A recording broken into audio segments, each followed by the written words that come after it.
السلام علیکم ورحمۃ اللہ وبرکاتہ۔ رمضان المبارک کی پرخلوص مبارکباد قبول فرمائیے۔ جماعت اسلامی کے سرکولر کے مطابق سورہ یوسف کو رمضان المبارک میں سمجھنا ہے، اس لیے ہمارے پاس ایک کتاب ہے حضرت یوسف علیہ السلام قرآن کے آئینے میں۔ یہ مولانا سید احمد عروج قادری رحمۃ اللہ علیہ کی ہے، جس کا سلسلہ ہم آج شروع کرنے والے ہیں۔ تو لیجئے اس کا پیش لفظ ہم آج پڑھیں گے اور اس کے آگے۔ حضرت یوسف علیہ السلام قرآن کے آئینے میں۔ بسم اللہ الرحمن الرحیم۔ یہ کتاب سورہ یوسف کی کوئی محققانہ تفسیر نہیں ہے، بلکہ احسن القصص کی ایک حسین عکاسی ہے، جس میں اس قصے کے واقعات، کردار، اسباق، عبرتوں اور نصیحتوں کو سمیٹ لینے کی کوشش کی گئی ہے۔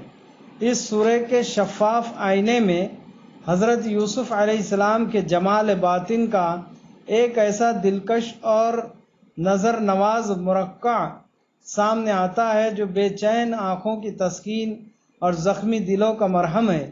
اس میں حضرت یوسف علیہ السلام کی جوانوں کو خوش اخلاق، پاک باز، صابر، محنت کش، حوصلہ مند، شریف، عالی ظرف، باصلاحیت، داعی اسلام اور مومن کامل بناتی ہے۔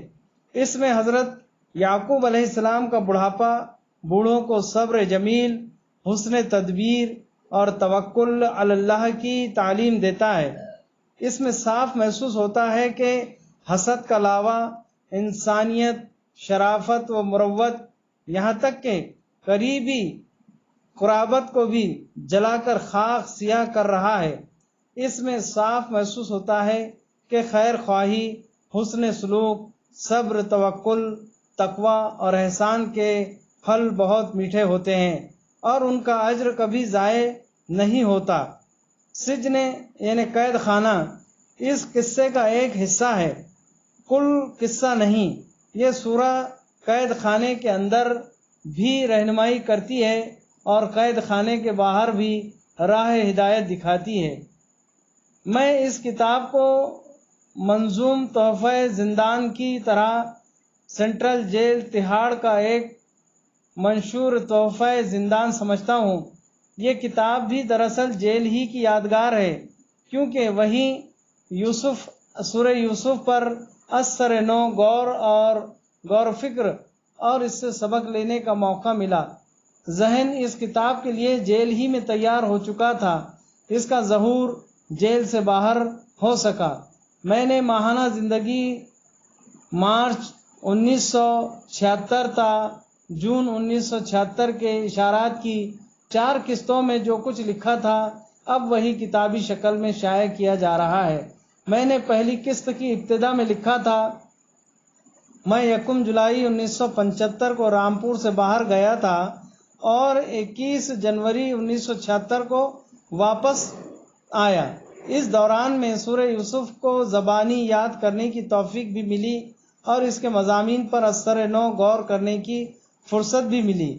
گزشتہ 6.5 مہینے جہاں اور جن حالات میں گزرے، ان میں اس سورہ کی نصیحتیں اور عبرتیں بھی سامنے آتی رہیں۔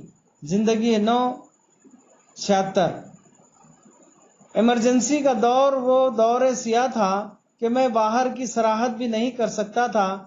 کتاب کی اشاعت کے وقت صرف لفظ سعا پر ایک حاشیے کا اضافہ کیا گیا۔ اس کے علاوہ ذیلی عنوانات لگا کر فہرست مضامین اثر نو تیار کی گئی ہے۔ اللہ تعالیٰ اس کتاب کو میرے لیے اور اس کے ہر قاری کے لیے مفید بنائے اور ہمیں ہر حال میں حق پر استقامت کا حوصلہ اور اس کی توفیق عطا فرمائے، آمین۔ گھیر سیف الدین خان، رامپور، سید احمد قادری۔ بسم اللہ الرحمن الرحیم۔ تمہید۔ قرآن مجید اللہ کا کلام ہے۔ اس میں جو واقعات بھی پیش کیے گئے ہیں وہ بہترین اور معجزانہ اسالیب بیان ہی میں پیش کیے گئے ہیں۔ قصہ یوسف علیہ السلام کو تو صراحت کے ساتھ احسن القصص، بہترین قصے کہا گیا ہے۔ ہر تعلیم یافتہ مسلمان اجمالی طور پر جانتا ہے، اور جو لوگ قرآن کا مطالعہ کرتے ہیں وہ تفصیلی طور پر جانتے ہیں کہ انسان کی پوری زندگی نوع بنو آزمائشوں کا مجموعہ ہے۔ یہ زمین ایک لمبی چوڑی امتحان گاہ ہے جس میں ہر انسان، خواہ وہ مرد ہو یا عورت، جوان ہو یا بوڑھا، تندرست ہو یا بیمار، مالدار ہو یا محتاج، امیر ہو یا معمور، پڑھا لکھا ہو یا ناخواندہ، قیدی ہو یا آزاد، اپنی اپنی زندگی کا امتحان دینے میں مشغول ہے اور آخری لمحے حیات تک مشغول رہے گا۔ یہ بات قرآن میں اتنی دفعہ دہرائی گئی ہے کہ سمجھ کر پڑھنے والے ہر شخص کے ذہن پر مرتسم ہو جاتی ہے۔ سورہ الانعام کی آخری آیات میں فرمایا گیا ہے، وہی ہے جس نے تم کو زمین کا خلیفہ بنایا اور تم میں سے بعض کو بعض کے مقابلے میں زیادہ بلند درجے دیے تاکہ جو کچھ تم کو دیا ہے اس میں تمہاری آزمائش کرے۔ بے شک تمہارا رب سزا دینے میں بہت تیز ہے اور بہت درگزر کرنے اور رحم فرمانے والا بھی ہے۔ اس آیات میں 4 بنیادی حقیقتیں واضح کی گئی ہیں۔ ایک یہ کہ انسان اس زمین میں اللہ کا خلیفہ، اس کا نائب ہے۔ بے شمار چیزیں امانتاً اس کے حوالے کی گئی ہیں اور ان میں تصرف کرنے کا اختیار بھی عطا کیا ہے۔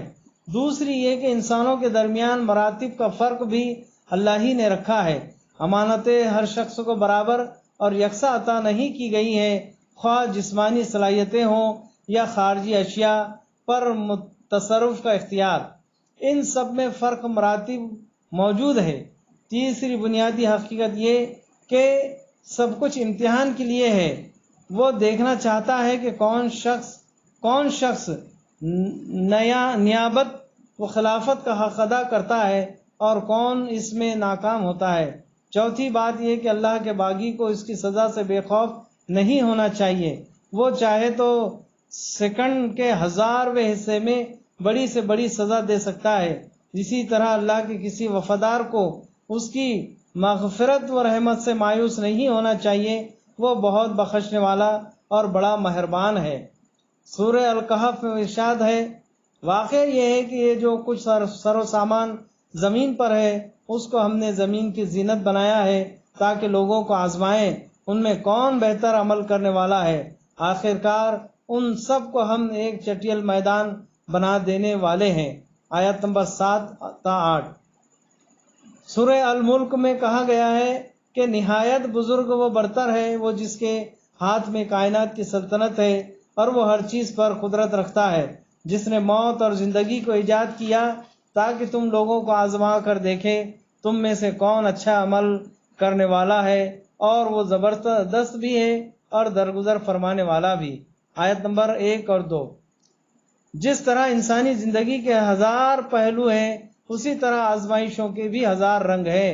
سورہ یوسف علیہ السلام میں وحی الہی نے جو واقعات پیش کیے ہیں وہ بھی دراصل امتحانات ہی کا مجموعہ ہے، اور انہیں پیش کرنے کا مقصد محض داستان گوئی نہیں بلکہ یہ ہے کہ انسان قیامت تک کے ان سے سبق لیتا رہے۔ انسان کی فطرت جن صلاحیتوں، قوتوں اور جن اجزاء سے مرکب ہے وہ غیر متبدل ہے، یعنی ان میں کوئی تبدیلی نہیں آ سکتی ہے۔ اور اس احسن القصص میں جو واقعات بیان کیے گئے ہیں وہ انسانوں کے ہیں، جنوں اور فرشتوں کے نہیں۔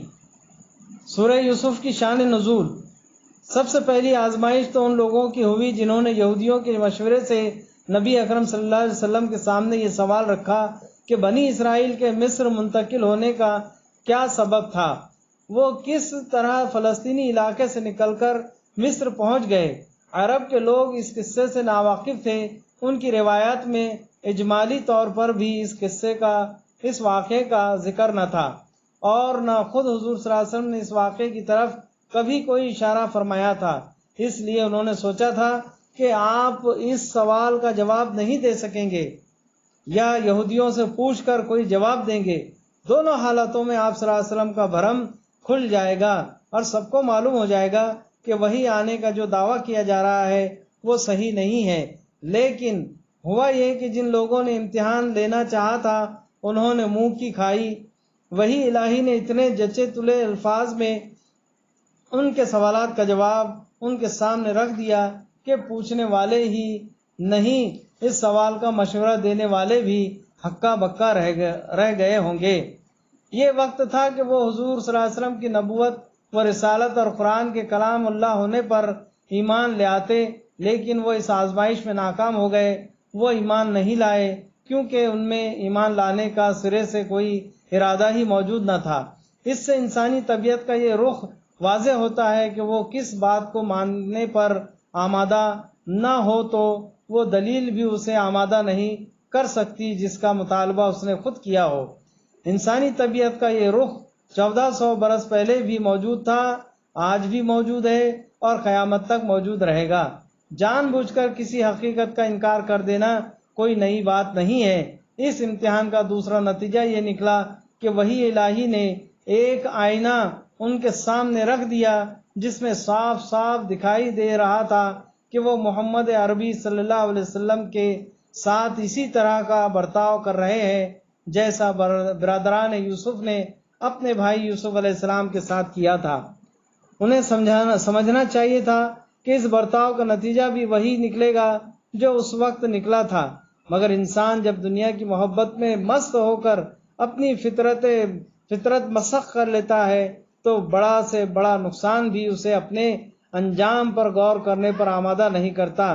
اس سورہ کی ابتدائی آیاتوں میں بھی یہ بات واضح کر دی گئی ہے کہ یہ واقعہ محمد صلی اللہ علیہ وسلم کو معلوم نہ تھا اور اب وحی کے ذریعے ان کو بتایا جا رہا ہے۔ اے محمد صلی اللہ علیہ وسلم، ہم اس قرآن کو تمہاری طرف وحی کر کے بہترین پیرائے میں واقعات اور حقائق تم سے بیان کرتے ہیں، ورنہ اس سے پہلے تو ان چیزوں سے تم بالکل ہی بے خبر تھے۔ سورہ یوسف آیت نمبر 3۔ پھر اس سورہ کے خاتمے پر ارشاد ہوا، اے محمد صلی اللہ علیہ وسلم، یہ قصہ غیب کی خبروں میں سے ہے جو ہم تم پر وحی کر رہے ہیں، ورنہ تم اس وقت موجود نہ تھے جب یوسف علیہ السلام کے بھائیوں نے آپس میں اتفاق کر کے سازش کی تھی۔ یوسف آیت نمبر 102۔ یہ بات بھی شروع ہی میں کہی گئی ہے کہ حقیقت یہ ہے کہ یوسف اور اس کے بھائیوں کے قصے میں ان پوچھنے والوں کے لیے بڑی نشانیاں ہیں۔ آیت نمبر 7۔ اس قصے میں اللہ تعالیٰ کی قدرت و حکمت کی نشانیاں بھی ہیں، حضور صلی اللہ علیہ وسلم کی نبوت و رسالت کی نشانیاں بھی ہیں، اور یہ نشانیاں بھی کہ یہ واقعات کس طرح ان سوال کرنے والوں پر چسپاں ہو رہے ہیں، لیکن افسوس کے سوال کرنے والوں نے کسی ایک نشانی پر غور کرنے کی زحمت بھی گوارا نہ کی۔ وآخر دعوانا الحمدللہ رب العالمین۔ اس سے آگے کا انشاءاللہ تعالی کل اگلے روزے کو سنایا جائے گا۔ اللہ حافظ۔